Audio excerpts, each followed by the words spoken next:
masculina é um aricobé, cuja cria cobre. Opa! Tá me ouvindo? Opa! Você me ouve bem? Tudo perfeito? Tudo perfeito. Está me ouvindo bem, né? Tô te ouvindo bem. Que bom, que bom. Pessoal, sejam todos bem-vindos para a nossa primeira entrevista de 2021. Depois de um período de recesso aí, né? Sejam bem-vindos, né? Feliz 2021 a todos. Eu sou Carlos Silvio, apresento o programa Paiaiana Conectados na Rádio Conectados. Você acessa radioconectados.com.br. Você também pode acompanhar os nossos podcasts nas seguintes plataformas: Spotify, Deezer, TuneIn, Google Podcast, Apple Podcast, WeCast. Também tem tudo no site do programa, que é paiaianaconectados.com.br. Lá, por exemplo, você encontra as nossas colunas, os nossos colunistas, o escritor Darlan Zurk, o jornalista e pesquisador de cultura Assis Ângelo e o também jornalista e crítico musical Sérgio Martins. Hoje é 12 de fevereiro de 2021, edição de número 215 dessa série de entrevistas que iniciamos em março passado. Todos os dias, um convidado especial por aqui. Personagem ilustre hoje, não podia ser diferente, para a gente retomar essa nossa série de entrevistas. Vamos falar de coisa boa, vamos falar de literatura, vamos falar de cultura. E para falar disso eu recebo ele, gaúcho, graduado em filosofia pela Universidade Federal do Rio Grande do Sul, mestrando em letras também pela Universidade Federal do Rio Grande do Sul. É poeta, crítico de poesia, ensaísta, editor, músico, letrista. Depois eu vou perguntar para ele o que é que ele não faz. O seu mais recente livro é Torna Viagem. Ronald Augusto, obrigado pela aceitação do convite. Seja bem-vindo. Prazer, Carlos. Um prazer dialogar contigo, com as pessoas que seguem a tua atividade, teu programa. Vamos ver se a gente faz um papo que interesse a todos, né? E também seja interessante para nós dois aqui nessa nossa interlocução. Sem dúvida. Você fala de onde nesse momento? Eu falo da cidade onde eu vivo já há bastante tempo, que é Porto Alegre, né? Mas eu não sou de Porto Alegre, eu sou do interior do Rio Grande do Sul, da cidade de Rio Grande, uma cidade litorânea, que tem um porto que durante muito tempo foi um porto importante, né, para a economia regional e também nacional, mas que foi perdendo, né, espaço em função de outros portos que começaram a surgir no restante do Brasil. Mas é uma cidade bacana, bonitinha, Rio Grande, e perto do mar, que é um espaço geográfico assim, que me agrada muito, né, estar perto. Embora eu não tenha crescido lá, né? Cresceu em Porto Alegre. Eu preciso mandar seus livros lá para a Biblioteca do Paiá. Você conhece a Biblioteca do Paiá? Eu dei uma olhada no vídeo do YouTube que me enviou o link, achei impressionante, assim, o trabalho, a atividade, bem relevante esse espaço, né? Muito legal. Depois eu vou mandar para vocês, vou doar alguma coisa que eu tenho aqui para a biblioteca, tu me passa os contatos, eu mando pelo correio. Muito obrigado. Seja bem-vindo. Você falou que não é do Rio Grande do Sul, que não é de Porto Alegre, é do Rio Grande. Como é que começa o teu interesse pela literatura? Você vem de família de educadores, de escritores, de pessoas que liam muito? Como é que cria isso aí? Não, a minha família, embora eu não seja de uma família muito pobre, digamos assim, né? Mas também não sou de família que, por exemplo, tivesse condição de ter uma biblioteca vasta. Não, na minha casa a ausência de livros era frequente, digamos assim, era cotidiano. Não havia muitos livros na minha casa. Meu pai era militar, né? Então uma vida de classe média pobre, digamos assim. E também sem uma formação, sem uma tradição livresca, né, literária, assim, ou de ter livro, ou de ler livros, né. Mas a minha mãe, no início, assim, lá pelos meus 10 anos, ela leu uns poemas que ela escrevia, porque sou um filho mais velho, né, e sempre fui meio calado, assim, né, com essa impressão de um sujeito pensamentoso. Inquieto. E eu acho que a minha mãe achou que eu... E minha mãe achou que eu talvez fosse uma boa audiência para os poemas que ela vinha fazendo naquela época. E isso eu morava no Rio de Janeiro. Eu esqueci de falar para ti que também, logo, como meu pai é militar, logo, muito cedo, eu fui morar no Rio de Janeiro.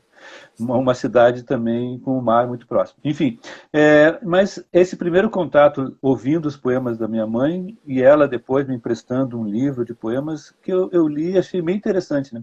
Eu fiquei curioso na época, mas não a ponto de me imaginar como um escritor, alguém que trabalhasse com as letras, né? O grande mobilizador assim para eu pensar o interesse, para eu desenvolver esse interesse por poesia, por literatura, foi o Manuel Bandeira. Manuel Bandeira. Manuel Bandeira. Quando estudava, hoje que não sei que nível do ensino básico seria, não sei se era, acho que era o início do que a gente chama hoje de ensino médio. Eu sou da época do ginásio também, primário. Isso, eu já nem sei mais o que eu fazia naquela época. Enfim, mas aqui, naquele período, existia esse processo que eu não sei se ainda existe hoje na escola, que é a ficha de leitura. A gente lê um livro e tem que responder algumas perguntas sobre o livro e tudo mais. E eu peguei um livro de prosa, né, um livro do Érico Veríssimo, Música ao Longe, se não me engano, e respondi aquela ficha de leitura padrão, que pede mais ou menos o resumo da história, personagens principais, né? Isso que a gente só encontra em livro de prosa, em romances, em narrativas. E um amigo meu, desavisadamente, pegou um livro de poemas do Manuel Bandeira. Olha. E aí ele não tinha como responder essas coisas, porque quando tu abre um livro de poemas, não tem como resumir poema. Um livro de poemas não tem um personagem, não tem uma história, né? O gênero lírico, a voz lírica é mais quase um monólogo, digamos assim, né? O leitor fica como que observando Sim. um monólogo da voz lírica do poeta. E aí ele não sabia o que fazer. Aí eu falei, olha, eu já fiz a minha ficha de leitura, né? Pega esse livro que vai ser bem mais fácil. Larry era o nome desse meu amigo. Pega esse livro, esse romance, que eu acho que tu vai conseguir responder. E eu fico com esse teu, vamos trocar, me empresta aí. E ele me emprestou, nunca mais pediu de volta, eu também deixei a música ao longe com ele. E aí eu descobri, nossa, a beleza da poesia e vi que aquilo que eu imaginava, que era a poesia, quando eu fazia, sem conhecer um grande poeta como Mário Bandeira, eu vi que era tudo porcaria, não sabia fazer poesia. Então, lendo os poemas do Mário Bandeira, eu percebi que poesia era uma coisa séria, né? E eu falei, nossa, comigo, né? Comigo mesmo, assim. Imagino que eu tenha falado para mim isso, né? Mas acho que foi mais intuitivo. Aí eu pensei, não, vou me dedicar à leitura de poemas, porque o que esse cara faz é sério. Eu pensei assim. E a partir... você lembra dos teus primeiros escritos, das tuas primeiras poesias? Não só lembro, como tenho eles guardados. Assim, quer dizer, eu lembro de como era o processo, mas eu não tenho de memória eles. Mas eu deixei guardado assim, alguns exemplares. Tudo era muito ruim, né? Porque como eu comecei a fazer, e como todo mundo, quando começa a fazer poesia, começa a fazer poesia em cima de uma imagem, mais ou menos de senso comum, de que a poesia é alguma coisa das emoções, dos sentimentos, que tem que usar palavras bonitinhas, né? Muitos adjetivos, pontos de exclamação, uma série de clichês que a gente que não sabe, que não conhece ainda tradições poéticas, que não conhece poetas, a gente imagina que poesia seja dessa forma. Existe uma imagem convencional do que seria poesia, né? E a sentimentalidade está associada a essa imagem que a gente constrói sobre ela, né?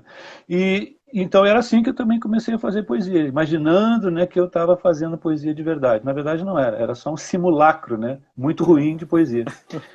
Então, com o Manuel Bandeira, eu comecei a perceber a importância disso, a seriedade disso, e comecei a procurar outros poetas, né? E foi assim que começou. O Manuel Bandeira que me ensinou que, na verdade, a poesia é uma arte mesmo, e não só um meio para expressar emoções. Porque expressar emoções, como eu digo nos meus cursos, até um cachorro expressa sacudindo a colinha, sacudindo o rabo, né? Os cachorros riem, a gente também nota isso. Todos os animais expressam uma série de emoções, mas a gente expressa mais do que emoções quando faz arte, né? Então tem o artesanato, tem uma série de coisas. Você falando isso aí, me lembrou de uma conversa que eu tive com Jorge Melo, cantor, compositor, o principal parceiro de Belchior, e a gente estava conversando, você que é letrista também, inclusive o Jorge Melo é autor daquela letra Notícia da Terra Civilizada de Belchior, né? Legal. E ele falando sobre composições e sobre rimas, né, que muita gente hoje rima verbo, mamão com ação, não sei o coração, aquelas rimas fáceis assim. Você, Amor e dor, amor e dor. amor e dor. Essas tuas poesias iniciais que você hoje, entre aspas, condena, eram assim também? Óbvio, era isso mesmo, porque também um dos clichês que acompanha também a poesia, embora seja um elemento básico da poesia, é que poesia tem que rimar, né? Isso também é um clichê, porque se a gente vai olhar momentos mais remotos da poesia, durante muito tempo não se rimava. Toda a poesia homérica, e depois a poesia feita pelos latinos, pelos romanos, né? Ovídio, Catulo, esses poetas não rimavam. A rima é uma coisa mais da Idade Média para cá, né? Então, na verdade, a rima não é necessariamente algo que a gente tem que usar no poema. Ela é um dos elementos, óbvio, a gente pode aproveitar. Mas como a gente diz também com relação a algumas outras coisas que são viciantes, a gente tem que usar a rima com moderação também, né? E com inteligência, com sensibilidade. Com inteligência. Quando é que você se olhou no espelho assim e falou: eu sou um poeta, eu tenho condições de escrever poesia? Existiu uma chave, assim, alguma coisa? Não, na verdade, a gente passa por diversos processos de confirmação, de confiança, também de ceticismo em relação a essas atividades, né? Atividades intelectuais e criativas. A gente sempre fica oscilando, né? Mas eu acho que eu começo... Por exemplo, mesmo quando a gente publica um primeiro livro, há muita dúvida, né? O meu primeiro livro, que eu considero assim, um livro profissional, de estreia, eu fiz outros, mas eram experimentos assim muito precários. É um livro de 83 chamado Homem ao Rubro. Depois que eu publiquei esse livro, que eu comecei pelas respostas, pelos comentários que recebi de alguns amigos e poetas, que eu comecei a ver, acho que eu levo jeito para a coisa, né? Vamos dizer assim. E aí que eu acho que ali eu comecei a ter mais confiança, né? Mas mesmo o processo de fazer o livro, de publicar o livro, ainda foi, né, de dúvida. Depois do livro publicado, e a recepção sendo, em alguma medida, generosa, e aí eu me entusiasmei mais e falei, não, vou seguir fazendo poesia. Mas você falou aí que foi esse livro em 83, né, segundo você citado aí, mas em 1979 você já ganhou um prêmio aí como revelação literária e entre os jurados sim, estava nada mais do que Mário Quintana. Isso também já não foi, né? Faltou mencionar isso, eu acabo esquecendo isso. Era um concurso, exatamente, era um concurso é um concurso que acontecia no Rio Grande do Sul, que era assim o ano inteiro, e cada mês havia um ganhador e alguns destaques, porque no final os 12 ganhadores e alguns destaques iam fazer parte de um livro, né? E aí, um determinado mês, não me lembro qual, um poema meu ganhou como destaque, né? Não fui ganhador, mas isso já permitiu que eu publicasse pela primeira vez no livro. Eu não considero assim a estreia, porque não é uma estreia individual, era um livro, uma antologia com uma coletividade de poetas, né? E eu tinha um poema apenas ali. É uma seleta, como se diz, de diversos autores. Quando eu falei como estreia principal é o Homem ao Rubro, que é o meu livro solo, e ali eu tenho projetos, né, de linguagem que eu queria experimentar na época e tudo mais. Mas, de fato, esse episódio também foi importante para estimular, porque, como tu lembrou, o jurado... Eram 3 poetas que eu respeitava muito na época.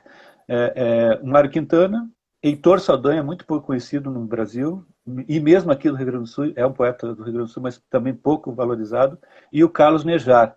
Desses 3 hoje, ainda eu respeito mesmo é o Heitor Saldanha, que eu acho um grande poeta. O Mário Quintana eu comecei a deixar, não é que ele não seja um bom poeta, eu comecei a me desinteressar pela linguagem que ele trabalha, não é o tipo de poesia que eu gosto, e o Carlos Nejar para mim virou um poeta que se repete, né? Também cansei da poesia dele. Mas o Heitor Saldanha, ainda há poucos meses, eu achei num sebo um livro dele e comprei de novo, que eu queria ter, eu tinha perdido o meu primeiro exemplar. É um grande poeta, infelizmente esquecido aqui, inclusive no meio literário gaúcho. Você está com quantos livros publicados já? Olha, já são vários livros. São assim, deixa eu ver aqui que eu não tenho, às vezes Não é que eu perca a conta, mas é só para tentar dar uma ideia razoável, assim. Eu devo ter uns 7 livros, né? Só de poesia. Ainda tem 2 livros de ensaio que eu publiquei. Até só para deixar mais informado as pessoas que estão mais informadas, as pessoas que estão nos acompanhando, não é só o Torna Viagem que eu estou lançando, né?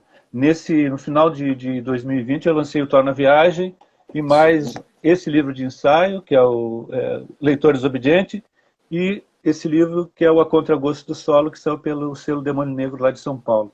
Então são vários livros. Acho que, no fim das contas, vi o lançamento, uma nova postagem que eu fiz do Torna Viagem, né? Mas eu acho Sim. bacana a gente falar de um livro em particular para não ficar borboleteando, né, superficialmente na quantidade de assuntos, digamos assim, de livros. Né?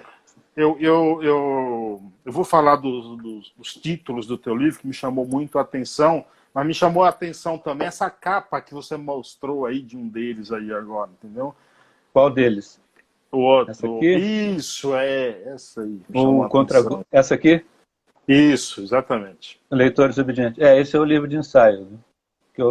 É uma outra atividade, assim, um outro investimento intelectual e escritural que eu gosto muito de fazer, que além de fazer poesia, escrever textos críticos, analíticos, ensaísticos sobre questões de literatura, de artes em geral, alguma coisa de filosofia, porque eu fiz o curso de filosofia também, e temas sociais ligados a questões políticas, étnico-raciais.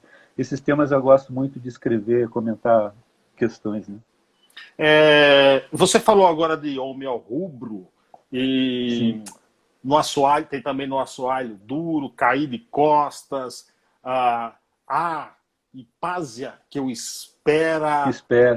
Que foi publicado por uma editora da Bahia, de Salvador, a editora Alguns Toques Negros. Eu morei 3 anos em Salvador também. Então é quase um soteropolitano, não entendeu? Eu me sinto, eu adoro esse qualificativo, eu me sinto um soteropolitano. Que legal, que legal. A pergunta que eu faço sobre esses teus títulos é o seguinte, você como um crítico literário, um crítico poeta, a tua exigência crítica já começa pelos títulos, e em si, alguns deles já tem enigmas ali dentro?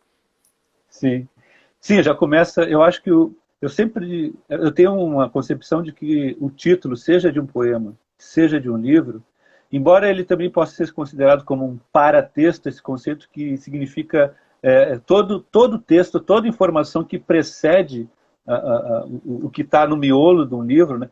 E que, de certa forma, prepara o leitor para que ele vai encontrar, ou explica alguma coisa do livro. Embora um título tenha essa função, eu gosto de pensar títulos, tanto para um poema quanto para um livro, como se fosse sugestivo e não explicativo, né? Deixar o leitor com uma certa, né, imprecisão no que ele vai encontrar ali. Então, eu sempre gosto de usar títulos que tenham já um caráter quase de um verso de um poema, né? Que ele seja tão sugestivo quanto é o verso de um poema. O verso de um poema, ele não pretende explicar efetivamente alguma coisa, né? Ele deixa sugerido uma imagem, uma ideia, né? uma sonoridade. Então, eu sempre também, eu acho que exatamente dá para notar pelos títulos que eu também sou muito chato com os títulos, assim, fico muito pensando bastante para que ele seja bastante sugestivo. Foi por isso que você disse essa frase, abre aspas aqui, um bom poema não admite solução, fecha aspas. É isso, exatamente. Porque nesses anos assim, onde eu discuto bastante uma série de questões, sociais que começam a fazer parte também, nos últimos anos, das reflexões e dos desejos da literatura, às vezes a gente acha que um poema pode dar uma resposta e explicar alguma coisa sobre uma série de situações da vida e do mundo, né? E, evidentemente, a gente vai encontrar poemas que realizam isso, obras de arte que realizam isso. Mas, no geral, a impressão que eu tenho é que qualquer obra de arte, e um poema está incluído nisso, porque para mim um poema é uma espécie de obra de arte, é uma obra de arte, a obra de arte ela não consegue responder cabalmente, né, a todas as questões sociais, emocionais, intelectuais que a gente enfrenta quando a gente se depara dentro da máquina do mundo, né? Para lembrar o poema do Drummond. Então, um poema, na verdade, um bom poema não tem solução, quer dizer, ele não se explica inteiramente. A gente tem que conviver com essa ambiguidade que ele produz, né? Eu acho que isso que é legal, porque existe uma série de discursos que nos dão respostas. O discurso religioso pretende dar uma resposta, o discurso político pretende dar uma resposta para as condições materiais e sociais que a gente vive. A filosofia tenta responder uma outra coisa, pensando a filosofia no sentido mais tradicional, né? Então, o texto jornalístico vai lá e vai reportar alguma coisa da realidade, e o texto literário ele pode nos dar outra coisa. Não que seja uma fuga da realidade, mas ele nos dá outra coisa, e essa outra coisa que é legal. E essa outra coisa é esse não sei o que a gente não consegue precisar, né, efetivamente. Mas eu acho bonito que a gente preserve essa qualidade da literatura como arte, como algo, como essa ambiguidade valiosa que a gente pode ter. Que a gente pode ficar sem ter uma resposta para as coisas. Não é o fim do mundo não ter uma resposta para as coisas, né? Isso eu acho importante.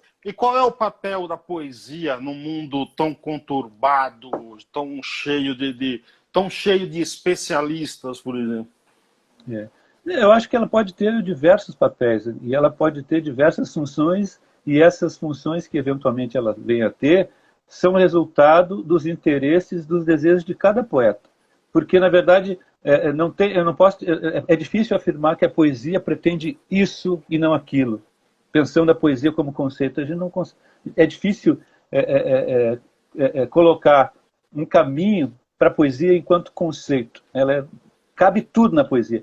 Mas eu posso dizer que tal poeta, ou tal masculino, ou tal poeta feminino, qualquer poeta pode ter e desejar alguma coisa, um objetivo, uma meta com a sua poesia, né? Então, o que a poesia pode fazer dentro de um determinado quadro depende do que o poeta, em particular, pretende com aquela poesia. Então, a poesia pode ser política, a poesia pode interferir em aspectos religiosos, a poesia pode se aproximar da filosofia, a poesia pode representar ou mitigar certas dores existenciais, pode um monte de coisa, porque cada poeta vai imprimir na sua atividade essas características, né? Mas, no geral, como eu falei antes, o que a poesia, no geral, acho que ela nos oferece é isso, é uma possibilidade alternativa de representação do mundo. A gente pode aceitar que o mundo representado na poesia assume uma figura mais veloz, mais vertiginosa, né? E é isso que eu acho legal, a gente conviver com isso, né? Porque a poesia é linguagem, né? A gente não pode esquecer isso, que poesia é linguagem, ela não é uma janela para o mundo. Alguns poetas podem, né, usar dessa estratégia, mas eu acho que a poesia ela é um espaço onde a gente vê uma linguagem acontecendo, onde a gente se confronta com uma linguagem sendo performatizada ou performada, né? Isso que me interessa, a poesia como linguagem. E claro que como linguagem também o mundo está ali. No Torna Viagem está mais inserido a linguagem política? Exato. Então, é o próprio exemplo disso. No Torna Viagem, além de eu incorporar vários temas, ou seguir trabalhando com vários temas e formas que eu já venho trabalhando há bastante tempo, eu resolvi incluir uma seção com poemas francamente ou temerariamente políticos. E poemas que podem, até eu comento isso, já comentei isso em outros lugares, poemas que podem daqui a 2 anos serem considerados poemas datados, anacrônicos, né? que ficavam porque estão muito rentes a esse momento que a gente vem vivendo nos últimos anos, onde a gente inegavelmente vê uma faceta no Brasil mais conservadora, né? Mais reacionária até, né? Então eu resolvi escrever e publicar esse conjunto de poemas no Torna Viagem, porque eu não vou me abster nesse momento de não me posicionar politicamente. Eu assumo um lado nesse quadro complexo e controverso social e político que a gente está vivendo, né? Então eu não posso ficar em cima do muro, né? Eu assumo o risco de um olhar parcial para esse momento histórico que a gente está vivendo. E esse olhar parcial estão ali nesses poemas que são também inventivos. É linguagem também, mas eles estão bem marcados por um interesse de pensar as condições políticas e sociais do nosso tempo. É um dever do artista se posicionar? Não é um dever, eu acho, né? Mas eu acho que é um compromisso com ele mesmo em relação ao seu processo de entendimento de que um poema é reflexo também de ideologias, né? De um campo ideológico que a gente está mergulhado. Não existe um poema autônomo, como se diz, ou não existe poesia pura, né? Esse é um conceito também lá do século XIX, muito festejado pelos simbolistas, da poesia pura, que ela poderia, isto é, uma poesia que não tem marcas de gênero, de raça, de classe, de marca social. Essa coisa que não existe uma poesia pura. Nem a poesia do Dante é pura, né, que escreveu lá esse poema épico, que é a viagem do Dante pelo mundo dos mortos, né? Inferno, Purgatório e Paraíso. Nem a Divina Comédia é poesia pura. Não existe poesia pura. Sempre tem alguém por trás do poema, embora esse alguém não significa que seja autobiográfico. Sempre tem um sujeito por trás do poema que deixa vazar, às vezes inadvertidamente, as suas concepções, o seu olhar sobre o mundo, a sua condição de classe, de raça, de gênero, né? Então acho que quando um poeta percebe isso, que a poesia não é pura e ela tem as marcas, né, transfiguradas do seu tempo, ele está se comprometendo com o seu tempo, né? Mas ao mesmo tempo, é sempre bom frisar isso, não quer dizer que por eu ter um compromisso, mesmo que meu compromisso seja genuíno, correto, que eu vá fazer um bom poema. Não é a garantia, né? A gente vê vários grandes poetas que eram reacionários, conservadores, ia estar cheio, mas são grandes poetas. E ao mesmo tempo hoje a gente vai enxergar várias vozes poéticas na contemporaneidade que assumem bandeiras como combate ao racismo, o combate à homofobia, mulheres com pautas poéticas ligadas à questão do feminismo, mas muitos desses, digamos, ativistas literários, a gente vai encontrar muito poema ruim, porque não é a legitimidade, a importância dessas pautas que vai fazer com que a poesia seja boa por si mesma. Não. O que você não. O que você está dizendo seria mais ou menos assim: há pessoas que se apropriam de um conceito, como por exemplo a literatura negra, para vender uma falsa poesia, para tornar algo mercadológico? Não é nesse sentido. As pessoas usam, digamos, essa pauta, não é que usam a pauta, usam a poesia como ferramenta para que essas pautas se efetivem. Não estou dizendo que elas são impostoras, simplesmente eu acho que elas estão usando como instrumento a poesia e a literatura. Eu sou totalmente contrário a que se use a poesia, qualquer forma de arte, como instrumento para alguma coisa. Isso é o problema, né? Eu conheço muita gente desse universo e eles, do meu ponto de vista, não são impostores ou estão fazendo isso para pensar envolvidos com uma questão mercadológica que hoje é visível. Às vezes as grandes editoras estão muito interessadas na produção de escritores e escritoras negras.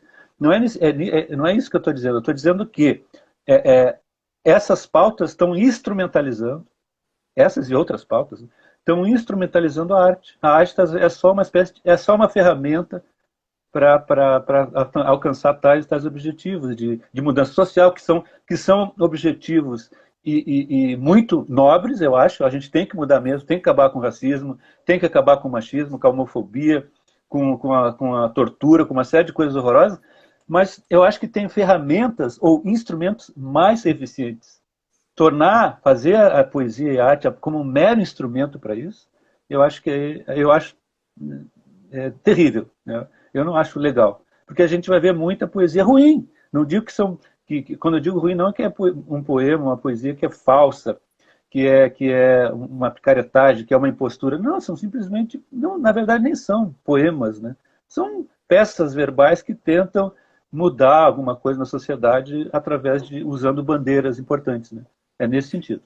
Em 2015 você disse o seguinte, abre aspas, no que diz respeito ao campo da literatura negra brasileira, os leitores ou interessados ainda têm que batalhar muito para tomar contato com essa produção. já que se trata de uma tradição como que negligenciada, fecha aspas. Mudou alguma coisa nesse tempo? Mudou. Esse quadro que é novo, né? E até agora, até esse ano eu entrei no mestrado lá na Universidade Federal do Rio Grande do Sul, e o meu trabalho de mestrado é falar sobre alguns poetas, né? Todos eles da minha geração, que fazem, e negros e negras, que fazem um tipo de linguagem, um tipo de poesia que não reforça, digamos assim, esse conceito que já está consagrado de literatura negra, que é uma literatura que precisa ser participativa, engajada, né, que denuncia o racismo.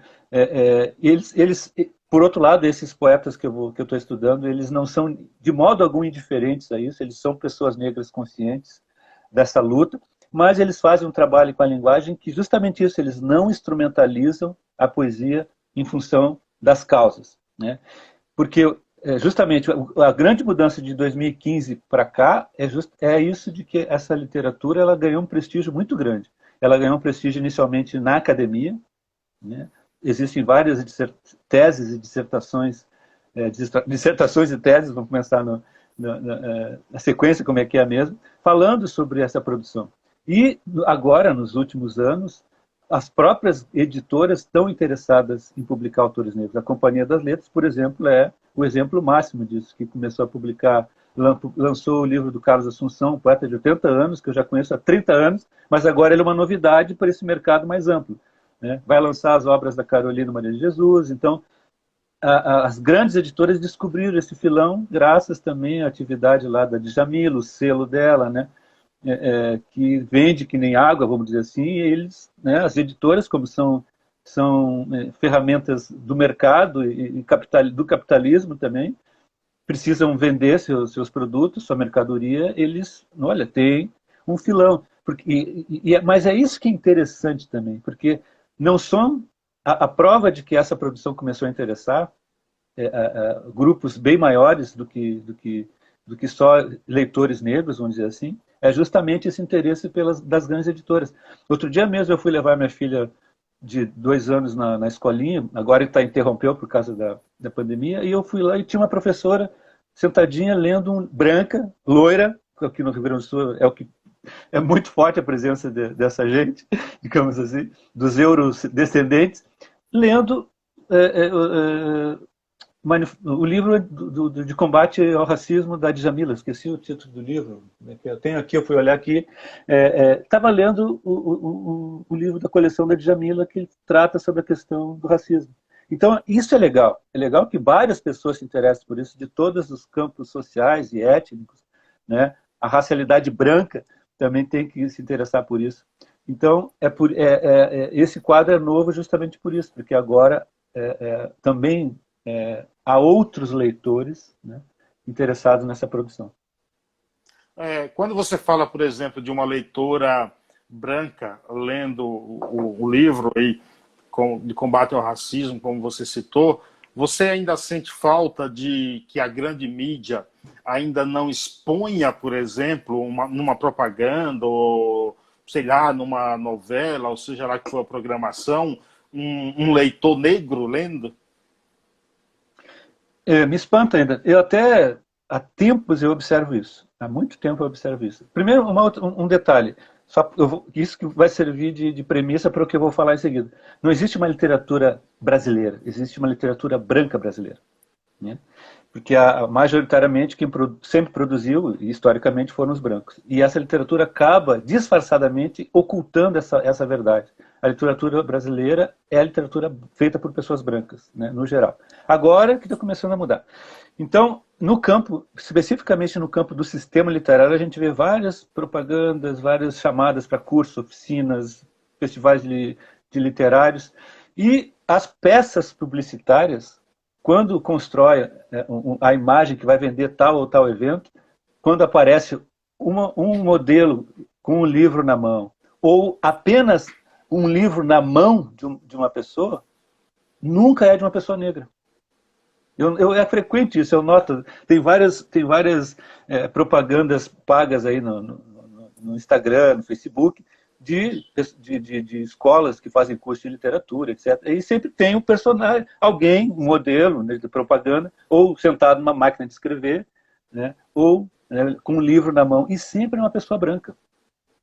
Mas eu sempre me pergunto, mas por que não pode ser, por que não pode escolher um modelo negro lendo um livro, segurando o livro? Porque a mão que segura aquele livro não pode ser a mão de uma pessoa negra, né? Isso tudo é sutileza do que hoje em dia a gente chama, já como um lugar comum, do racismo estrutural.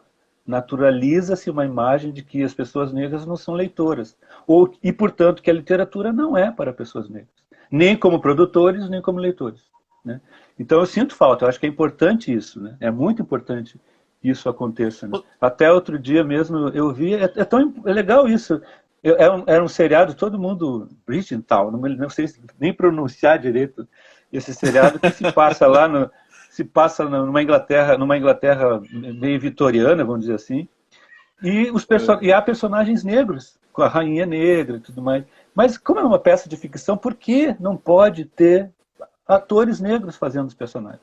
É uma peça de ficção, não era um seriado ou uma série. É série que se diz, eu sou do tempo que se fala seriado. Não é uma série realista, né? Então, esse tipo de coisa que falta, né, para enfrentar esse racismo retranqueiro, né, que a gente vive na sociedade brasileira. Ter coragem de colocar algumas coisas.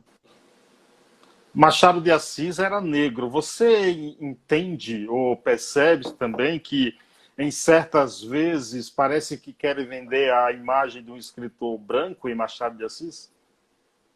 Sim, felizmente isso mudou bastante, né? Mas eu ainda vivi muito tempo, né? Também não sabendo que Machado de Assis era negro, né? Depois eu descobri isso. E mais surpreendente para mim, porque isso já faz tempo, pelo menos sei lá, acho que já há mais de 10 anos, quase 20 anos, isso já veio à tona, né? Mas como demora a chegar lá no chão da fábrica, lá nas pessoas que não estão acostumadas a ler, né? No leitor comum, né? Isso ainda demora para chegar. Eu faço muitas oficinas e cursos, palestras para alunos do ensino médio, né? Anos finais do fundamental. E isso eu notei. Até alguns anos atrás eu fiz uma sequência de palestras aqui pelo interior do Rio Grande do Sul, né? Até em mês retrasado, no final do ano de 2020, eu andei por São Paulo também, fazendo algumas palestras, e muitos alunos ainda não sabem, né, alunos de ensino médio, que não sabem que Machado de Assis é negro. Quando eu falava nessas palestras, eles ficavam assim, olha, não sabia, né? Muita gente não sabe ainda. Então, se os alunos não sabem, é porque os professores ou não sabem ou não têm interesse de chamar a atenção para isso. Porque muita gente acha, não importa que ele seja, importante é que o organismo importa para as condições, né, de apagamento da humanidade das pessoas negras ao longo da história, e a negação da humanidade das pessoas negras ao longo da história do Brasil. É importante que a gente diga que o maior escritor brasileiro, e é verdade, o maior escritor brasileiro de todos os tempos, talvez da América Latina, porque agora está sendo descoberto pela Europa e pelos Estados Unidos, assim, era negro. Então é importante que se diga isso. Não adianta só dizer que isso é secundário. Não é secundário, é importantíssimo. A condição do intelectual e do poeta num país como o nosso, em que a grande maioria da população não tem acesso a uma educação boa, uma educação de qualidade, o que te coloca, o que é desafiante nessa condição? O que é desafiante para mim, e foi justamente fazendo essas conversas, tendo essas conversas com esses alunos do ensino médio, mostrar para eles que é um público que não se debruça com a mesma paixão, com o mesmo interesse que eu e outros, que a gente chama os iguais, pela literatura. Como você falou, é algo mais de um grupo pequeno que gosta de literatura, de intelectuais, foi justamente no contato com esses alunos, né, do ensino médio, do ensino público, isso é importante frisar, não do ensino privado, é justamente isso. Como é que eu vou falar para eles sobre algo que eu considero tão importante, se para eles isso não tem tanta relevância ou não faz parte da experiência deles. Então, isso que para mim foi desafiante e eu confesso que eu saí satisfeito porque eu acho que eu consegui levar e consigo passar para esses alunos uma coisa que é essencial para mudar a nossa relação com a literatura. E é um clichê que a gente discuta direto quando se fala na relação professor-aluno, né? É que a gente, o escritor ou o professor, ele é mais convincente para o aluno se ele mostra a paixão dele por aquilo que ele está ensinando, né? E aí os alunos também embarcam, eles confiam, eles acreditam em ti e embarcam nesse jogo, entram nesse jogo contigo.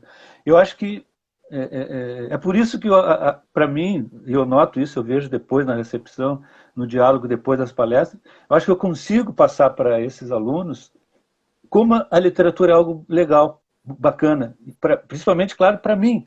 E eles se entusiasmam também com isso, né? Eu acho que eu não tenho uma solução assim, claro, de como é que a gente poderia resolver esse problema da dificuldade de leitura, do pouco interesse por literatura. Isso é um processo muito complexo e exige mais pessoas pensando sobre isso. Envolve o mercado livreiro editorial também, porque o livro é caro ainda, né?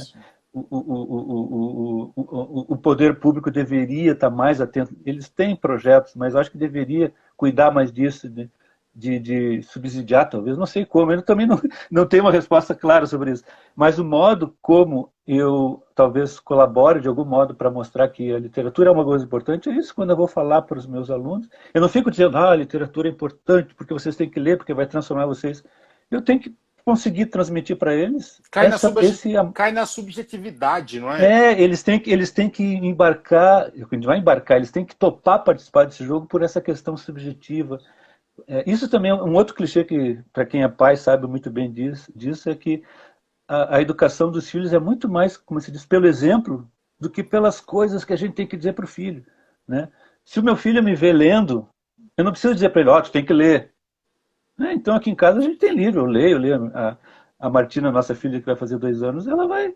Né? A Denise, a minha esposa, é poeta também. Ela, claro, ela vai crescer vendo isso, né? Eu não preciso dizer para ela, quando ela tiver, vai ler, Martina. Não, ela vai ver eu lendo, né? Talvez ela tenha esse interesse, né? E a tendência é que tenha esse interesse, né?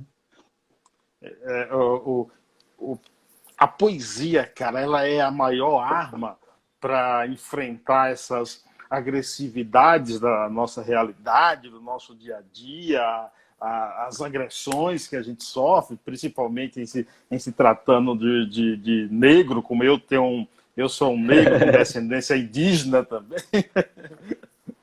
Que legal. Eu não sei se ela é a maior arma. Eu acho que para combater, no caso aqui que a gente está falando do racismo, tem um monte de armas interessantes. As cotas, para mim, foram, eu acho que uma arma essencial, porque, embora eu me inscrevi como cotista, mas quando eu entrei passei no vestibular da URGS, eu tive uma colocação boa e a cota que eu poderia usar, eu passei para, eu entrei como universal, porque minha nota foi boa, e eu abri espaço para outro. E lá dentro da universidade, eu vi, a cada semestre, eu via cada vez mais alunos negros chegando. Isso eu achei muito legal. Então, eu só dei esse exemplo porque tem diversas ferramentas para enfrentar a questão do racismo, né? Mas aquilo, eu nunca vou usar a poesia, pensar a poesia como um instrumento para isso. Eu vou fazer meus poemas. E quando eu faço meus poemas, eu nunca penso, vou fazer um poema antirracista. Eu faço meus poemas. E nos meus poemas aparece algo da minha vida, né, de pessoa negra, preocupada com essa questão.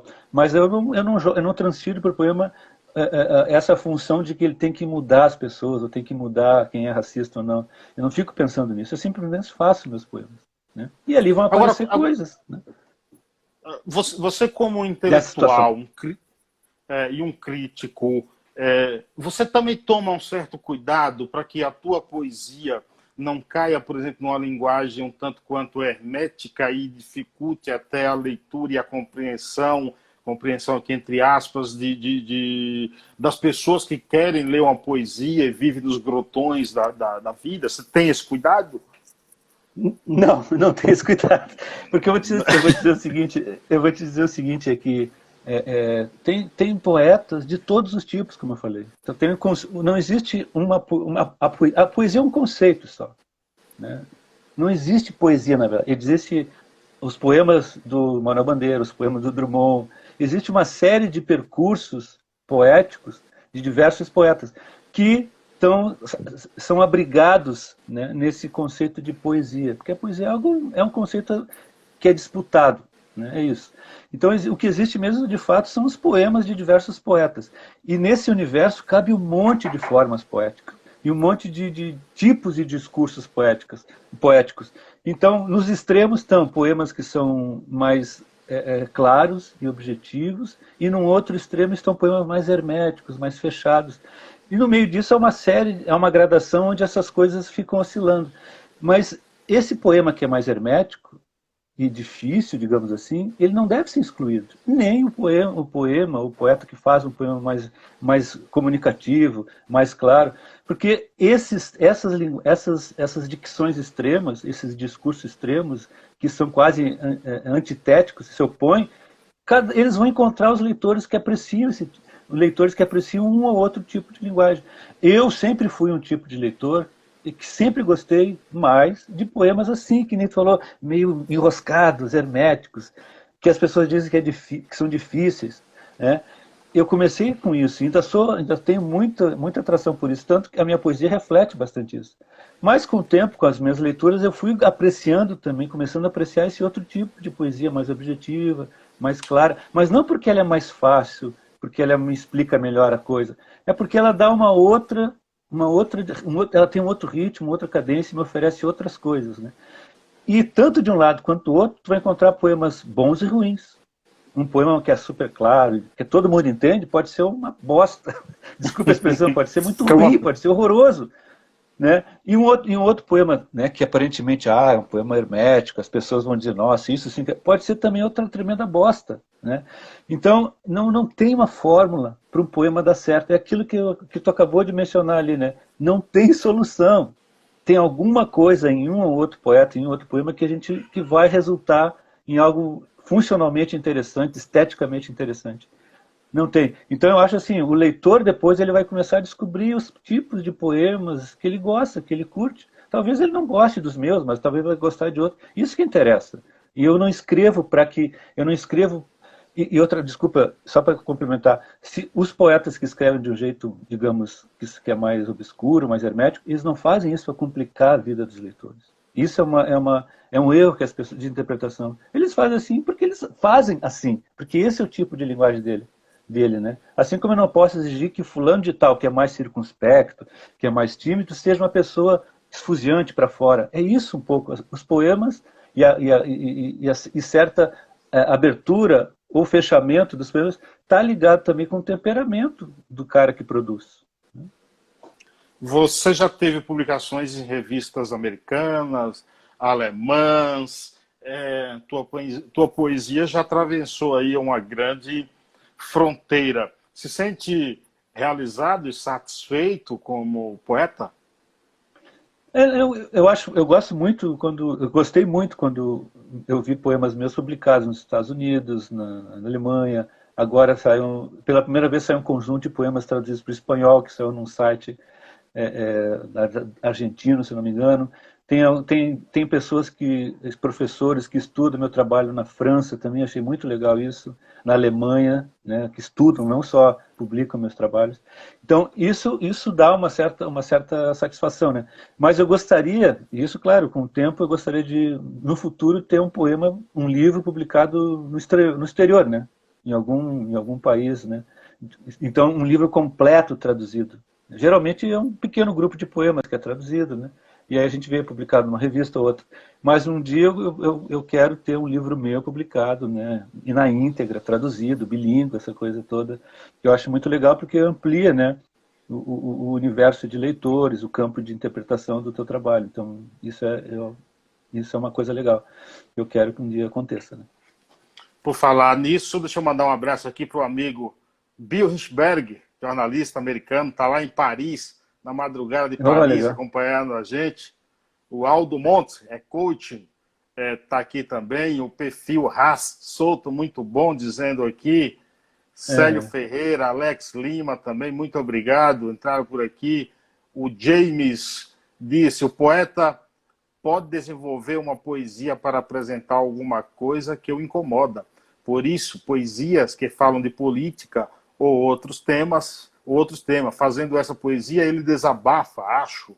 Concorda, poeta?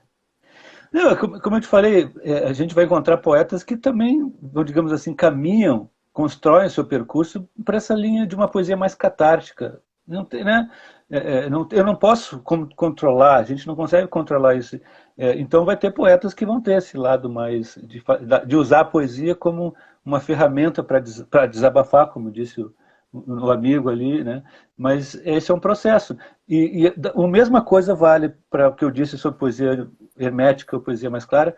A gente vai encontrar vários bons poemas que são desabafos, que são catárticos, e outros péssimos poemas que são catárticos e que são desabafo. Então, é isso. A gente sempre vai encontrar alguma coisa que é legal e outra que está muito aquém em qualquer dimensão de interesse de linguagem, qualquer dimensão de forma expressiva, né? Sim, sim. O perfil Meladum, perdoe-me se eu estiver lendo errado. A Mel, grande poeta, tá lá. Então deve ser Mel Adum, Baiana. Abreviação. Então é gente boa. Gente boa. Gente boa. Gente boa. Ela é uma das... Por favor, pode completar. Não, ela disse que na poesia cabe tudo. Adoro. Salve, Ronald Augusto. Sim, é isso. Na poesia cabe tudo, né? Mas é justamente isso. A questão é que esse caber tudo tem que ser entendido assim. Isso tem que passar fatalmente pelo trabalho na linguagem. Não adianta eu dizer assim, não, eu vou fazer um poema sobre a minha querida Salvador. Que nem a Mel tem um poema muito bonito, que ela está nos Estados Unidos, eu acho que ela fez uma espécie de poema do exílio, lembrando de Salvador. Ela falou sobre Salvador, mas ela sabe, mas no poema dela a gente vê o tratamento da linguagem. Não foi só uma nostalgia de Salvador, ali tem uma construção de linguagem que faz o poema ser mais eficiente ainda. Não só pelo efeito emocional da saudade que a Mel ali sentiu por estar longe de Salvador. E é um poema crítico também, então... É isso, cabe tudo, mas tem que passar necessariamente pelo crivo da linguagem. Ela vai ter que fazer um poema agora sobre o Paiaiá. O Bill fala aqui que você vai conseguir, sobre publicar um livro lá. O Amarildo, quase não sai. Ele diz, Ronald é um dos maiores poetas brasileiros contemporâneos. Olha que legal. Entrou Valdelice Souza por aqui, lá na Bahia.